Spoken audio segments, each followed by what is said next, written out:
মা খালাক্ত খালকান হে আহসানু মিনকা আফজালু মিনকা ওয়া আখযু বিকা ইয়াউমাল কিয়ামা। মনে রেখো বিবেক, আমি পৃথিবীতে তোমার চেয়ে উত্তম কিছু সৃষ্টি করিনি। আর মানুষের ভিতরে সবসময় দুটো জিনিস আছে, যেটা একটা আর একটার বিপরীত। একটার নাম আকল, এটা আরবি শব্দ, এর অর্থ হলো বিবেক। বিবেক মানুষকে সত্য গ্রহণ করতে বলে। আর মানুষের ভিতরে আর একটা জিনিস আছে নাফস, আত্মা। এই আত্মা মানুষকে পাপের কাজের আদেশ করে। আল্লাহ তাআলা বলেন, ইন্নান নাফসা লাআম্মারাতু বিসসুই, নিশ্চয়ই মানুষের আত্মা মানুষকে পাপের কাজের আদেশ করে। তাহলে প্রত্যেকটা মানুষের ভিতরে দুইটা জিনিস আছে, একটা আকল, হক। আকল বলে সত্য মেনে নাও, আর আত্মা, নাফস, মন বলে যে না হকটা মানো। সবসময় মানুষের ভিতরে দুটা জিনিস কাজ করে। সাধারণত যেটা না হক সেটাই প্রাধান্য পায়। আত্মা সবসময় জয়ী হয়, যেটাতে মানুষকে পাপের কাজের আদেশ করে। যদি যে একটা হাদিসে এইভাবে এসেছে যে আল্লাহ তাআলা বিবেককে সৃষ্টি করার পরে বিবেককে বললেন, বিবেক আকল কুম, দাঁড়াও, ফাকামা, বিবেক দাঁড়ালো। বিবেক ইজলিস, বসো, ফাজালাসা, বিবেক বসলো। বিবেক আকবেল, সামনের দিকে আসো, ফাকবালা, বিবেক সামনের দিকে আসলো। বিবেক আতবের, পিছে হটো, ফাদ বাড়া, বিবেক পিছে হটলো। তখন আল্লাহ তাআলা বলছেন, বিবেক মনে রেখো, মা খালাক্ত খালকান হে আহসানু মিনকা আফজালু মিনকা ওয়া আখযু বিকা ইয়াউমাল কিয়ামা। মনে রেখো বিবেক, আমি পৃথিবীতে তোমার চেয়ে উত্তম কিছু সৃষ্টি করিনি। বিবেক, তুমি এমন একটা জিনিস যে আমি তোমাকে পৃথিবীতে সবচেয়ে উত্তম করে সৃষ্টি করেছি। বিচারের মাঠে আমি তোমাকেই ধরব। যার বিবেক নেই তার বিচার নেই। পাগল মানুষের বিচার হবে না বিচারের মাঠে। যার যত বুদ্ধি বেশি, যার যত বিবেক বেশি, তার তত বিচার কঠিন হবে। তার মানে ও তার বিবেককে কাজে লাগিয়েছে কিনা এটা আল্লাহ খুব কঠিনভাবে পরীক্ষা করবেন। মানুষ বিবেককে কাজে লাগায় নেয়, আর সামাজিক নোংরা তৎপরতা এত জোরালো, বিশেষ করে গণতন্ত্রের ক্ষমতা, রাজনৈতিক ক্ষমতা এত দুর্বল জিনিস যে সব সময় মানুষকে আত্মার উপরে চলতে বলে। যেটা জোর করে দখল করা যাবে সেটাই হলো সমাজ, যেটা জোর করে কিছু করা যায় সেটাই হলো দল। আর এটা যখন প্রাধান্য পাবে তখন হক আকল কাজ করতে পারবে না। মানুষ নিচে নামতে নামতে নামতে এত নিচে নেমে যাবে যে মানুষ বিবেক, মানুষের বিবেক আছে এটা মানুষই ভাবতে পারবে না। আবু মুসা আশআরী রাদিয়াল্লাহু তাআলা আনহু বলেন যে রাসূল সাল্লাল্লাহু আলাইহি ওয়াসাল্লাম একদা বললেন, ওয়া ইয়াকসুরুল হারাজ, সমাজে মারামারি বেশি হয়ে যাবে। হাত্তা ইকতুলার রাজুল ইবনা আখিহি ওয়া যাকারাবাতিহি ওয়া ফি রাওয়ায়াতিন আবাহু ওয়া ফি রাওয়ায়াতিন ইবনা আম্মিহি। মানুষ তার আত্মীয় স্বজনকে হত্যা করবে, চাচাকে হত্যা করবে, নিকট আত্মীয়কে হত্যা করবে। অন্য এক বর্ণনায় এসেছে মানুষ পিতাকে হত্যা করবে। যেমন রাসূল সাল্লাল্লাহু আলাইহি ওয়াসাল্লাম বলেছেন যে মানুষ পিতাকে হত্যা করবে, তেমনি সাহাবীগণ বলে উঠেছেন, এটা কি করে হতে পারে? আলাইসা যালিকাল ইয়াউম উকুলুনা, সেই দিন কি আমাদের বিবেক থাকবে না? আমরা পিতাকে হত্যা করব মানে বলেন কি? মানুষ আবার পিতাকে হত্যা করতে পারে? আমরা মানুষ পিতাকে হত্যা করব মানে, তাহলে কি ওই সময়তে আমাদের বিবেক থাকবে না? তখন উত্তরে রাসূল সাল্লাল্লাহু আলাইহি ওয়াসাল্লাম বললেন, লা, না, বিবেক থাকবে না। তুনজাউ উকুল আকসারে যালিকা জামান, ওই সময়ে প্রায় মানুষের বিবেককে তুলে নেওয়া হবে। ওয়ায়াখলুফুন নাস আল হাবা, যারা বোকা, যারা নিম্ন শ্রেণীর মানুষ, তারাই সমাজের দায়িত্ব পালন করবে। তখন সমাজে আর কোনো বিবেকবান মানুষ আছে এটা দেখা যাবে না, আর কোনো কাজ সুন্দর হচ্ছে এটা বোঝা যাবে না, যেহেতু মানুষের বিবেকই নাই। এই কথা বলতে বলতে একদা আল্লাহ রাসূল সাল্লাল্লাহু আলাইহি ওয়াসাল্লাম বলেন, আবু মুসা আশআরী রাদিয়াল্লাহু তাআলার বিবরণ শোনো, ইয়াতি আলাইকুম সানাওয়াতুন ওয়া খাদাআতুন, তোমাদের উপরে এমন একটা সময় চলে আসবে, পুরো সময়টা হবে প্রতারণায় পরিপূর্ণ, সময়টাই প্রতারণায় পরিপূর্ণ। হেড মাওলানা প্রতারক, হেডমাস্টার প্রতারক, বক্তা প্রতারক, প্রিন্সিপাল প্রতারক, ভাইস চ্যান্সেলর প্রতারক, মেম্বার প্রতারক, চেয়ারম্যান প্রতারক, এমপি প্রতারক, ডিসি প্রতারক, এডিসি প্রতারক, টিওনো প্রতারক, ইওনো প্রতারক, জেল সুপার প্রতারক। যেখানে যাবেন, যে কোনো ডিপার্টমেন্টে, সেখানে দেখবেন প্রতারক। 10 লক্ষ টাকা 5 লক্ষ টাকা দিয়ে বিশ্ববিদ্যালয়ের ভিসিকে কিনা যায়, তার মানে ও একটা নগদ প্রতারক। একটা বিশ্ববিদ্যালয়ের ভিসিকে যদি টাকা দিয়ে কিনা যায়, তাহলে কি আর সমাজে বিদ্যা থাকতে পারে? তাহলে কি আর সমাজে কোনো নৈতিকতা থাকতে পারে? রাসূল সাল্লাল্লাহু আলাইহি সাল্লাম 1450 বছর পূর্বে বলেছেন এটা হবে। পুরো সমাজটাই প্রতারণায় পরিপূর্ণ থাকবে। এর বাস্তব বিবরণ দিতে গিয়ে তিনি এভাবে বলছেন, ইসাদ্দাকুল কাযিবু ওয়া ইউকাযযাবু সাদিকু, ওই সময়ে সত্যবাদীকে বলা হবে মিথ্যাবাদী, আর মিথ্যাবাদীকে বলা হবে সত্যবাদী। ইউতামানুল খায়েন ওয়া ইউখায়্যানুল মুতামেন, আমানতদারকে বলা হবে আত্মসাৎকারী, আর আত্মসাৎকারীকে বলা হবে আমানতদার। ওয়ায়ান্তিকুর রুআইবেজ, ওই সময়তে সমাজে যারা কথা বলবে, সমাজের যারা নেতৃত্ব দিবে, তারা হবে রুআইবেজ। সাহাবীগণ বললেন, উমা হুয়া রুআইবেজ। রুআইবেজ শব্দ বুঝতে পারলাম না, এটি কি বললেন, রুআইবেজ কি জিনিস? তখন রাসূল সাল্লাল্লাহু আলাইহি সাল্লাম বললেন, এখনো লিআমরিল আম্মা রাজুলুত তাফে, জনগণের নেতৃত্ব দিবে সবচেয়ে নিম্ন শ্রেণীর, ইতর শ্রেণীর মানুষ।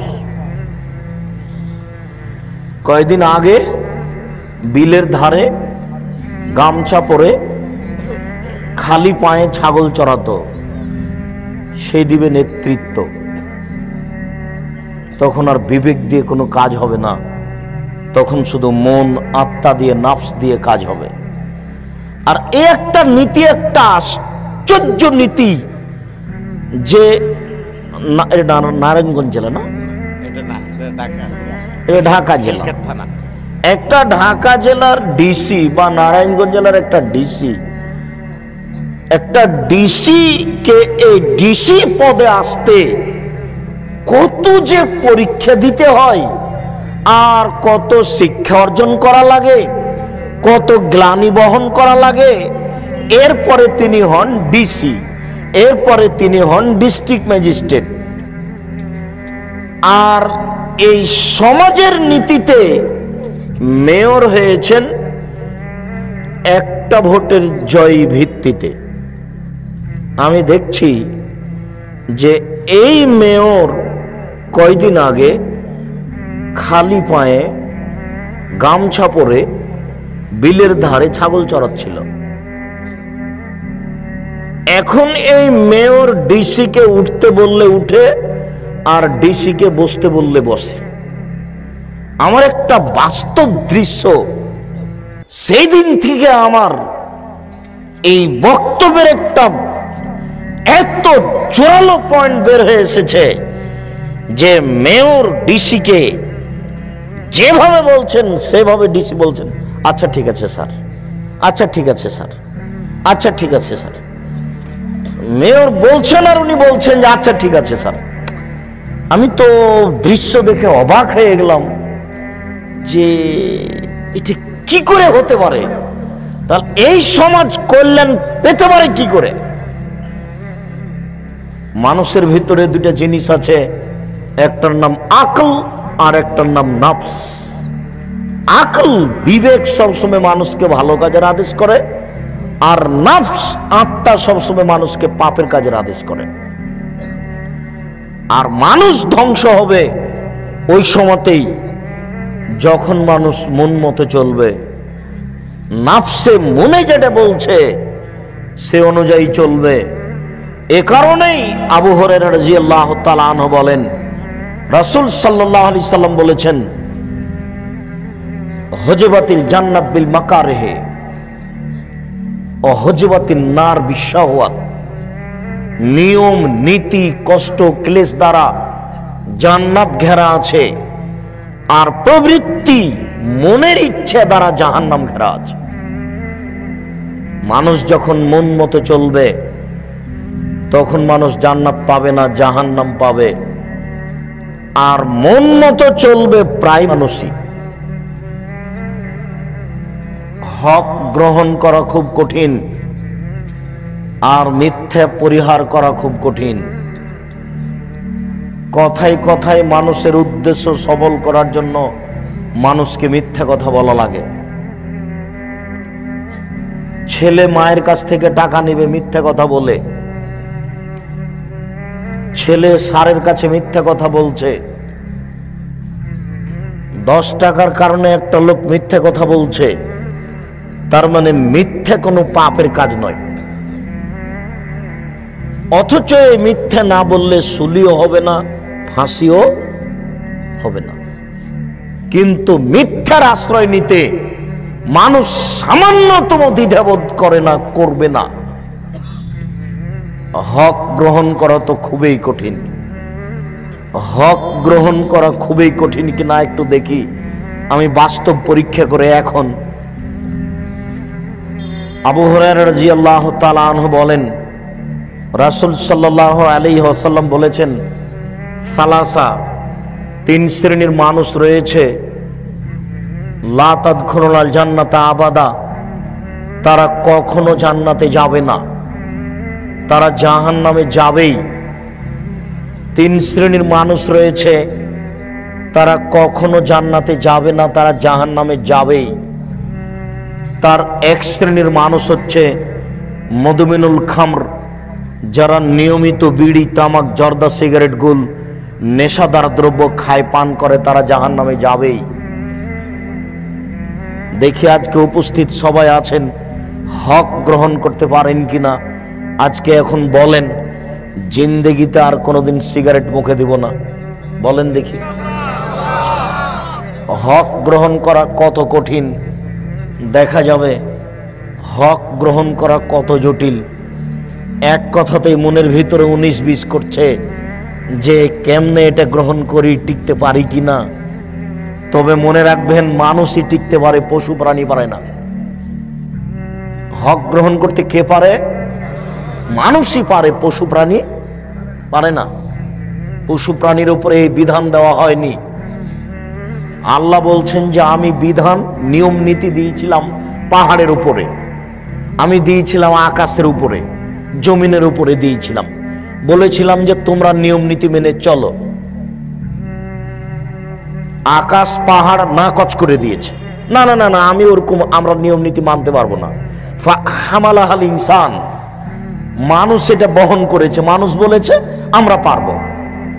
যেমন মানুষ বলেছে পারবো, তেমনি আল্লাহ তাআলা বলছেন ইন্নাহু কানা যালুমান জাহুলা, মানুষ বড় জাহেল, মানুষ বড় জালেম। আরে পাহাড় বলল যে আমরা বিধান মানতে পারবো না, আমরা মানুষ বললাম যে হ্যাঁ পারবো, হক না হক মেনে চলতে পারবো। এই কথা বলতে বলতেই আল্লাহ আমাদেরকে বলছেন মানুষ বড় জাহেল, মানুষ বড় জালেম। তাহলে মেনে নিয়েই ভুল করলাম নাকি? কেন আল্লাহ আমাদেরকে বললেন মানুষ বড় জাহেল, মানুষ বড় জালেম? শুনুন, মাইকের সামনে 1 ঘন্টা বক্তব্য দেওয়ার পরে যদি বলি মাইক বড় জাহেল, আমার কথাই বুঝে না, তাহলে এই কথাটা কি মানাবে? গরুর সামনে 1 ঘন্টা বক্তব্য দেওয়ার পরে যদি বলি গরু বড় জাহেল, আমার কথাই বুঝে না, এই কথাটা কি মানাবে? টেবিলের সামনে 1 ঘন্টা বক্তব্য দেওয়ার পরে যদি বলি টেবিল বড় জাহেল, আমার কথাই বুঝে না, এই কথাটা কি মানাবে? মানাবে না। সামিয়ানার সামনে 1 ঘন্টা বক্তব্য দেওয়ার পরে যদি বলি এই সামিয়ানা বড় জাহেল, আমার কথাই বুঝে না, তাহলে এই কথা মানাবে না। জাহেল কথাটা মানুষের সাথেই মানায়। জেনে মানে না যারা, তারাই হচ্ছে জালেম। জানার চেষ্টা করে না যারা, ইচ্ছে করলে জানতে পারবে, তারাই হলো জাহেল। টেবিলকে জাহেল বলা যায় না, এই বোতলটাকে জাহেল বলা যাবে না, মানুষকেই বলা যাবে। কেন? মানুষ চেষ্টা করলে বুঝতে পারবে, চেষ্টা করে না যারা, তারাই হলো জাহেল। জানার পরে মানে না যারা, তারাই হলো জালেম। জানার পরে মানে না যারা, তারাই হলো জালেম। জানার চেষ্টা করে না যারা, তারাই হলো জাহেল। তাহলে জালেম আর জাহেল এই দুইটা কথা মানুষের উপরেই চলে, পশু প্রাণীর উপরে চলে না। অতএব আপনি মানতে পারবেন, গরু ছাগল মানতে পারবে না যে আজ থেকে বিড়ি, তামাক, জর্দা, সিগারেট, গুল, নেশাদার দ্রব্য ছেড়ে দিলাম, এই কথাটা মানুষই বলতে পারে, গরু বলতে পারে না। 2, রাজলাতু মিনান নিসায়ে, পুরুষের বেশধারী নারী, যেসব নারী পুরুষের পোশাক পরে এরা জান্নাতে যাবে না। রাস্তাঘাটে, ঢাকা শহরে, ডুমনি বাজারে, যেখানে সেখানে যেসব নারীকে দেখছেন গেঞ্জি গায়ে দিয়ে জিন্স প্যান্ট পরে চলছে, এরা সব জাহান্নামে যাবে। আমি অনুবাদক, 1450 বছর পূর্বে তিনি মুখ দিয়ে যা বলেছেন, ওটা আরবিতে আছে, ওটা আমি অনুবাদ করে শোনালাম। সারা পৃথিবীর মানুষের শতকরা 1999 জন লোক জাহান্নামে যাবে। প্রতি 1999 জন লোক জাহান্নামে যাবে। আর একজনের বসার জায়গা হলো 250 মাইল। একজন জাহান্নামীর গায়ের চামড়া হবে 42 হাত মোটা। একজন জাহান্নামীর ডান কাঁধ থেকে বাম কাঁধের ব্যবধান হলো একটা দ্রুতগামী ঘোড়া 3 দিন 3 রাতের পথ। একজন জাহান্নামীর উরু রান হবে বাইজা পাহাড়ের সমান মোটা।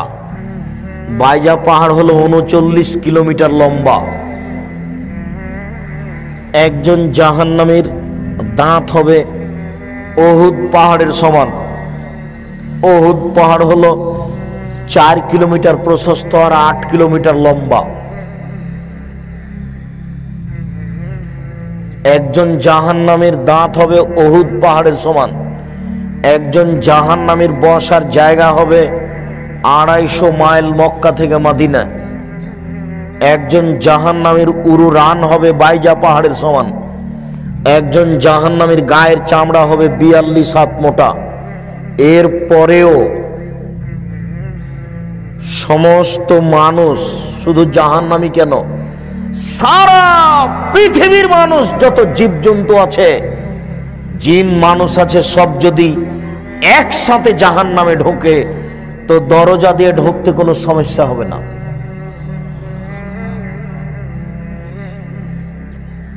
আর জাহান্নাম বলতে শুধু নারী আর নারী, জাহান্নাম বলতে শুধু নারী আর নারী, জাহান্নাম বলতে শুধু নারী আর নারী, কিছু পুরুষ 2-1 জন।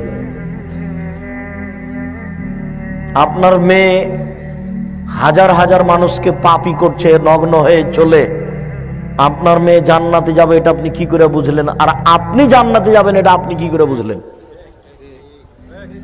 আপনার মেয়েকে যদি 10,000 মানুষ দেখে থাকে, নগ্ন অবস্থায় 10,000 মানুষের যত পাপ করেছে, আপনার মেয়ে একাই তত করেছে।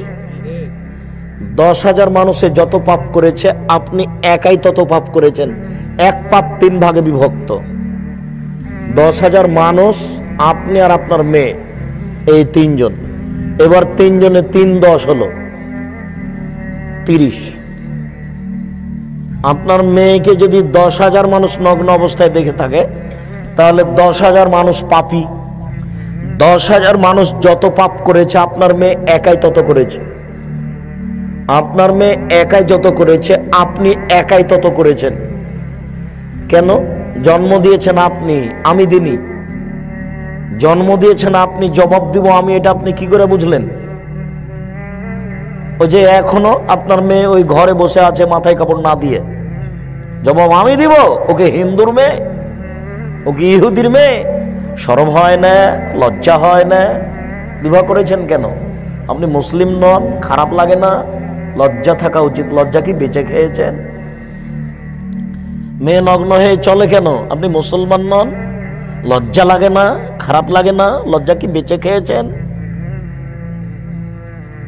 আবু হুরায়রা রাদিয়াল্লাহু তাআলা আনহু বলেন, রাসূল সাল্লাল্লাহু আলাইহি ওয়াসাল্লাম বলেছেন, আল হায়া ওয়াল ঈমান কারনাউ জামিয়া।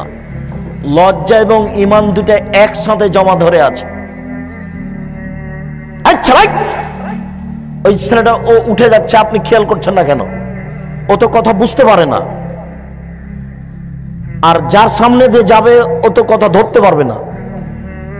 আমি তো আর আপনাকে কোনো কাহিনী শোনাতে আসিনি, আপনি ওইটা মনে করবেন না।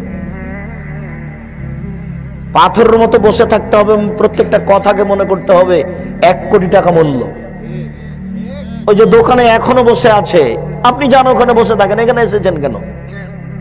ওই যে দোকানে বসে আছে, চা খাচ্ছে, জবাব আমি দিব।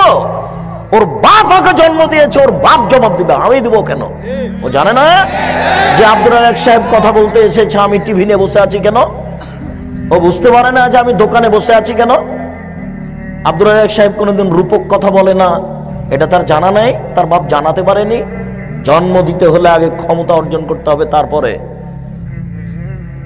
আপনাকে হিসাব করে আমাকে কথা বলতে হবে। কে বলেছে? আমার হিসাবের লোক একজন, যার নাম মুহাম্মদ সাল্লাল্লাহু আলাইহি সাল্লাম। জন্ম দিয়েছেন আপনি, জবাব আপনি দিয়েন। ওই যে দোকানে বসে আড্ডা পিটছে, ওই জবাব আপনি দিয়েন। জবাবের জন্য প্রস্তুত হয়ে থাকেন। জাহান্নাম আপনার জন্য তৈরি করা হয়েছে, পশু প্রাণীর জন্য নয়। জাহান্নামে পশু প্রাণী যাবে না, মানুষই যাবে। আপনি অপেক্ষা করুন। মেয়ে দিয়ে জাতিকে পাপী করিয়ে নিয়ে জান্নাত কিনবেন মানে? এই হিসাব কি করে হলো? জান্নাত কি পৈতৃক সম্পত্তি, বা জান্নাত কি বাপের জমি? পৈতৃক সম্পত্তি জান্নাত। যে জমি চাষ এদিক দিয়ে করি না হলে ওই দিক দিয়ে করি, তো লোকের কি? জান্নাত কি পৈতৃক সম্পত্তি? জান্নাত কি বাপের জমি? জান্নাত কি গণতন্ত্র টাকা দিয়ে করে নিব? কখনো না, এটা অসম্ভব, হতে পারে না। জান্নাত কারো পৈতৃক সম্পত্তি নয়। জান্নাতে একজনের লোকের কথার উপরে নির্ভর করে, যার নাম মুহাম্মদ সাল্লাল্লাহু আলাইহি সাল্লাম। জান্নাতে একজন লোকের কথার উপরে নির্ভর করে, বলেন তো তার নাম কি? তার নাম মুহাম্মদ সাল্লাল্লাহু আলাইহি সাল্লাম। পৃথিবীর কোনো মানুষের উপরে জান্নাত নির্ভর করে না, কারো কথার উপরে। বুজুর্গানের দিনের 5 পয়সা দাম নাই মানার ব্যাপারে। বুজুর্গানের দিন শ্রদ্ধার যোগ্য। আব্দুর রাজ্জাক সাহেব শ্রদ্ধার যোগ্য, আব্দুর রাজ্জাক সাহেব মানার যোগ্যতা রাখে না। শুধুমাত্র একজন মানুষকে মেনে চলতে হয়, যার নাম মুহাম্মদ সাল্লাল্লাহু আলাইহি সাল্লাম। পৃথিবীর কোনো মানুষ 5 পয়সা দাম রাখে না এই ব্যাপারে। বুজুর্গানের দিন তো দূরের কথা, পীর সাহেব তো দূরের কথা, স্বয়ং উমর রাদিয়াল্লাহু তাআলা আনহু যদি কোনো কথা বলেন, আর সেই কথা যদি রাসূলের না হয়, তাহলে তা বাতিল বলে গণ্য হবে। আপনার পীর সাহেব তো দূরের কথা, বড় হুজুর তো দূরের কথা, স্বয়ং উমর রাদিয়াল্লাহু তাআলা আনহু যদি কোনো কথা বলেন, আর সেই কথা যদি রাসূলের না হয়, তাহলে তা বাতিল বলে গণ্য হবে। উমর মানে, উমর এত বড় মানুষ, উমর এত বড় মানুষ, আল্লাহ উমরকে এত ঈমান দিয়েছিলেন। আল্লাহ রাসূল বলছেন, উমর আনতা তাসলুক ফি তারিকিন লা ইয়াসলুকু শায়তান ফি তারিকিকা। উমর, তুমি যে রাস্তা দিয়ে হাঁটো, ওই রাস্তা দিয়ে শয়তান হাঁটে না। আপনি বলেন যে আমার পীর সাহেব যে রাস্তা দিয়ে হাঁটে, ওই রাস্তা দিয়ে শয়তান হাঁটে না, বলেন দেখি।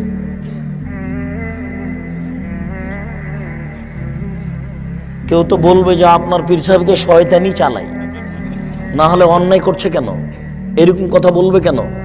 মুখ দিয়ে বের করবে আল্লাহ এবং আল্লাহ রাসূল।